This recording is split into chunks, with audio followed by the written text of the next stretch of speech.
Next on Worcester News tonight, freezing cold temperatures continue into the evening and seem to be sticking around for the next few days. How the city's warning people to stay safe. Plus, the city offering a cell phone app giving people access to places for things like food and clothing and housing and shelter.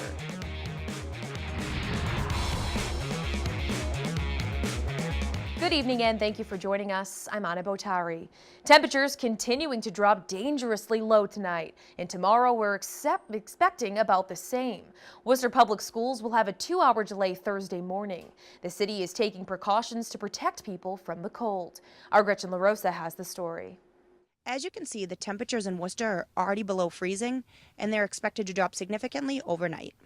Crank the heat up, get the blankets out, sweatshirt, sweat jackets, everything. When you wake up Thursday morning, the wind chill in Worcester is expected to be around 20 below, which is cold enough to cause frostbite on exposed skin in as little as 30 minutes. Doctors say if you're not dressed appropriately, you could end up in the emergency room. So you really need to be totally covered. Gloves, hat's very important. Cover your face. Otherwise, you're going to freeze. And even then, you need to stay hydrated, and you got to be conscious of not being outside. With many people looking to avoid the outdoors and find a place to stay warm, the always bustling Friendly House is prepared to welcome more guests than normal. With what I understand how severe the cold is going to be, it can be very dangerous for our families and particularly our children to be out there. The shelter is stocked with food and blankets. The director tells us families without heat will be given a warm place to spend the night. Make their way to our shelter. If they're unable, then we will send a taxi to get them. City Manager Ed Augustus is also taking steps to make sure the city's most vulnerable population is kept safe. We've had the quality of life team out, reaching out to the homeless community, making sure they know we have our shelters that are staying open around the clock. New Englanders we spoke to say no matter what Mother Nature has in store for them, they're ready. Just grin and bear it. That's all you can do. The city is also ready to open warming centers in the event that the Arctic chill causes power problems, leaving its residents in the cold. Gretchen LaRosa, Worcester News Tonight. Snow overnight led to no school for Worcester students. Many spent the day outdoors enjoying the winter activities. Our Chandler Walsh has the story. These Worcester school kids aren't complaining about their snow day. No school! They spent the afternoon sledding at Burncoat Park on the fresh few inches of powder. I'm happy our moms bring us here because we're having a lot of fun. We got to go in the snow and sled, but my 2 older brothers had to shovel.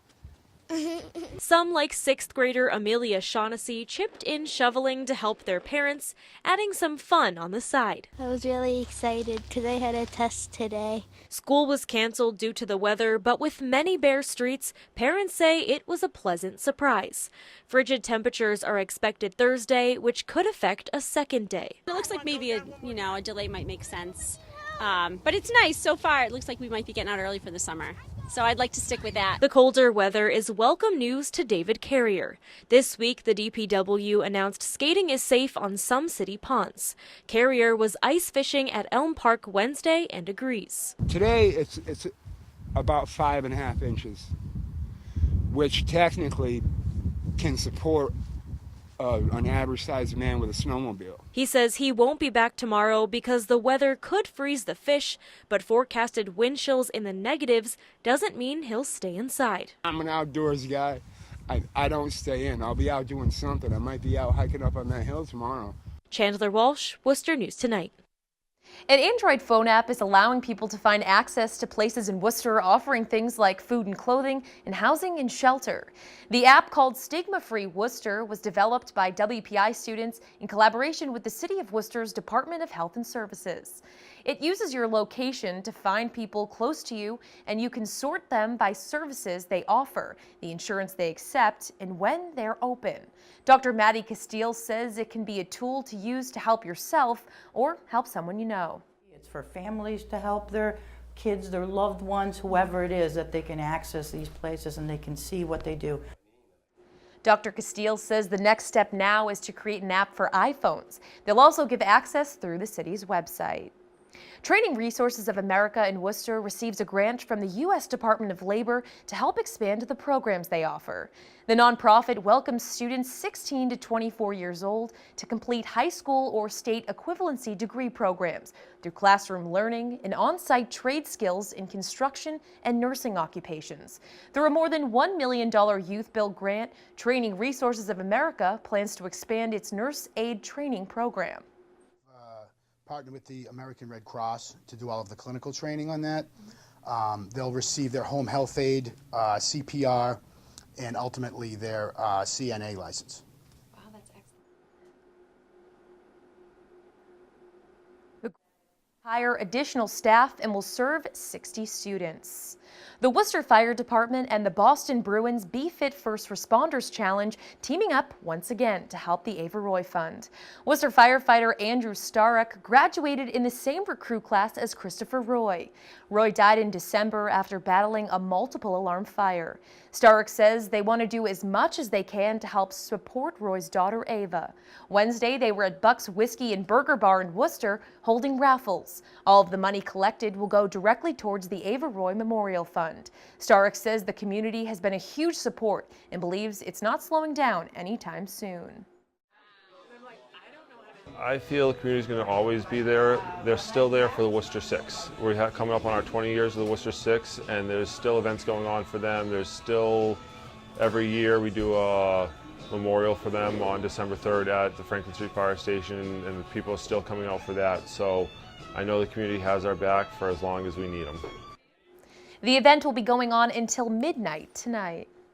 The Worcester Cultural Coalition holds its annual meeting tonight at the new Blackstone Valley Heritage Corridor Visitor Center. Chair Honey Hess says the meeting's purpose is to bring all of their members into a conversation with city leaders to talk about how art and culture is important and vital to what they're doing as a coalition. Hess says the Visitor Center is a perfect location as it's an exciting new part of the arts and culture in Worcester. A lot of exciting things that are happening, and of course we are so excited because the city manager really thinks of Worcester as a creative city. There's just a real rich cultural history and vibe here in the city of Worcester, and so we're coming talking about what's going on in the city now and what we want to have happen in the future. The discussion centered around the future role the arts and creativity play in our region. Massachusetts receives a failing grade from the American Lung Association when it comes to tobacco prevention programs. The American Lung Association's Amber Pelletier says the state isn't doing well at funding programs or at following the Centers for Disease Control and Prevention's recommendations when it comes to tobacco prevention. Pelletier says while cigarette smoking is at an all-time low, the use of e-cigarettes is on the rise. Nationally, the use of tobacco products, including e-cigarettes among high school students, has gone up 78% in the last year.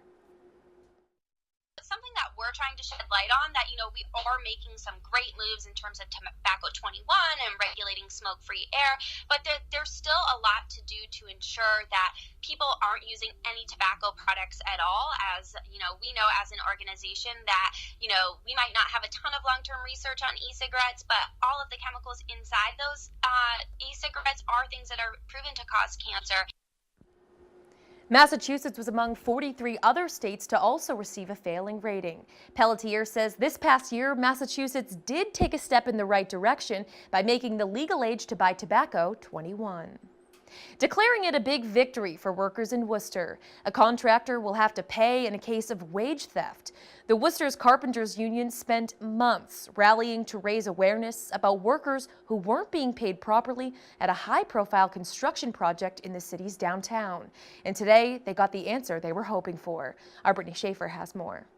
All these luxury apartments and they couldn't pay workers. A settlement is reached almost 2 years after carpenters signed complaints over wage theft while working on a building in downtown Worcester. A subcontractor for 145 Front Street has to pay $158,000 in back pay to 50 employees. It's a victory for us, a victory for workers. Not only is it the right thing to do, but it's also it's against the law. According to the U.S. Department of Labor, P&B Partitions Inc. paid workers normal pay when they worked overtime. downtown. Carpenters Local 336 says the majority of theft victims were Latino. Because they don't speak English, they think they're undocumented, and then they can exploit that. They see that as weakness, and they actually even threaten them that they're going to call ICE on them or something. 145 Front Street now houses luxury apartments and commercial space. Carpenters Local 336 business manager David Minasian says these carpenters are helping with the city's renaissance and deserve better. People see this Worcester Renaissance, right? I mean, you look around us and